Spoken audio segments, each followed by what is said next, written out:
استووا أقيموا صفوفكم واعتدلوا. الله أكبر. الله أكبر.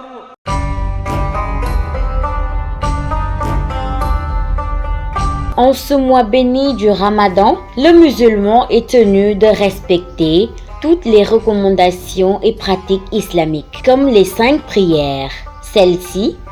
qui sont des farata, sont complétées par des sunnas, à l'instar des nafilas. Le prophète a été à l'origine de cette prière collective, mais Omar ibn Khattab est le premier à rassembler les musulmans pour une organisation concrète de la prière collective dans les mosquées. soo déggu naafila yonent bi alayhi salaatu wasalaam moo ko njëkk a def weeru koor jot mu julli gee ba noppi dem ci jàkka ja di julli goo xamante ni bokkul ak farata yi bi muy julli goo xam ne bokkul ak farata yi nag nit ñi ànd ak moom ci julli googu def na ko ñaar ba ci ñetti yoon waaye am bis boo xam ne nit ñi dañ koy xaar pour mu génn pour ànd ak ñoom julli naafila googu yonent bi sallallahu alayhi wa sallam toog këram bi xaar bi yàggee nag am ñu dem ca kër ga ne ko nit ñaa ngi lay xaar ci jàkka ji mu ne damay bañ bu mu ko continuer di ko def yàlla mujj ko def muy farata ci yéen moo tax ma toog moom yonent bi alayhi salaatu wasalaam dafa yërëmoon xeet wi noonu la bàyyee naafila ci mbooloo waaye nag teewul daan na ko def ci biir këram santoon ko saxaaba yi ñu koy def kenn ku nekk ci sa biir kër ba jamono yu Omar ibnul Xattaab ci la ñëw fekk jullit ñi nag di naafila kenn ku ci nekk nag yaa ngi naafila ci sa biir kër waaye am na ñoo xam ne ñoom ñu ngi ko daan defee sa jàkka ja waaye kenn ku ci nekk da ngay beru fa nga nekk di ko defal sa bopp am bis daal moom Omar ibnul Xattaab mu ne comme kenn ku ci nekk yaa ngi koy defal sa bopp te ngeen a ut kenn mu jiite leen bu ko defee naafila bi di benn mu jël benn saxaaba bu ñuy wax Ubay ibnu Kaab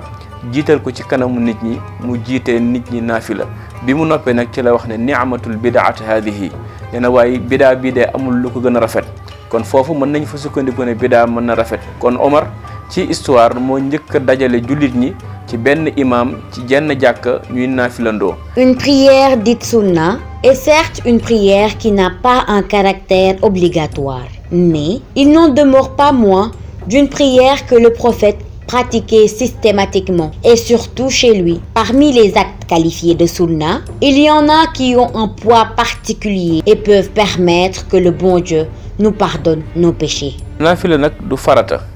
ndax l'islam dafa am juróomi atte am na loo xam ne farata la mooy lu war am na lu araam am na lu ñu sopp am na lu ñu sib am na loo xam ne dafa dagan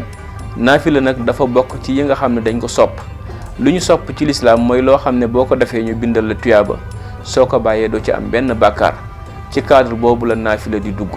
moo tax naafila ku ko deful doo wax ne man mënuma woor parce que naafilaw ma naafila tamit ku ko deful doo ci am benn bàkkaar waaye nag boo ko defulee yiwu rëy rëy rëcc na la moo tax yonent bi sallallahu alayhi wa sallam waxoon ne man qaama ramadana imanan waxtisaaban gufira lahu ma taqaddama min zanbihi képp koo xam ne bu weeru koor jotee taxaw nga di julli te ba nga koy def la ko tax a def mooy gëm yàlla ak sàkku tiyaaba su boobaa lépp loo mas a def ci ay bàkkaar yàlla jéggal la ko kon naafila du farata waaye nag jaamu yàlla gu am solo la goo xamante ne ni boo ko defee mën na permettre ñu jéggal la ci say bàkkaar. Les nafilas ne constituent pas un frein, mais une aubaine, car le fait de ne pas aller à la mosquée doit permettre à chaque père de famille d'être un imam chez soi, de se rapprocher de sa progéniture et de partager les bienfaits de l'islam avec toute sa famille. léegi ku ne xam na ne àddina bi fi mu nekk nii dafa jël beneen tournure mooy feebar dafa am ci dëkk bi ñu tere ku dajaloo rawatina ci jàkk yi waaye tere tamit ku génn ci ginnaaw 20 heures loolu nag am na beneen opportunité boo xam ne moom lañ war a may mooy lan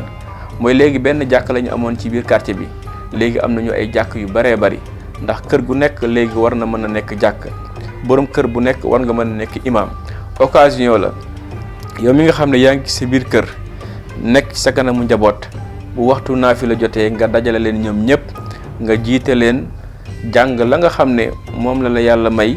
ci alxuraan bu ko defee ngeen am yoolu naafila tekkewul na rek ku demul jàkka ja doo am yoolu naafila sax dañ ne bi ci gën mooy bi nga defee ci biir kër gi kon nag nit ñi occasion la fi mu nekk nii borom kër yëpp fexe dajale seen njaboot ci weeru koor bi di leen jiite ci naafile yi di waxtaan ak ñoom di leen yeewaat ci diina ji waaye di leen tënkaat ci orientation yi nga xam ne moom la leen yonent bi sallallahu alayhi wa sallam jàngal. Respectons les mesures de prévention. Restons chez nous pour éviter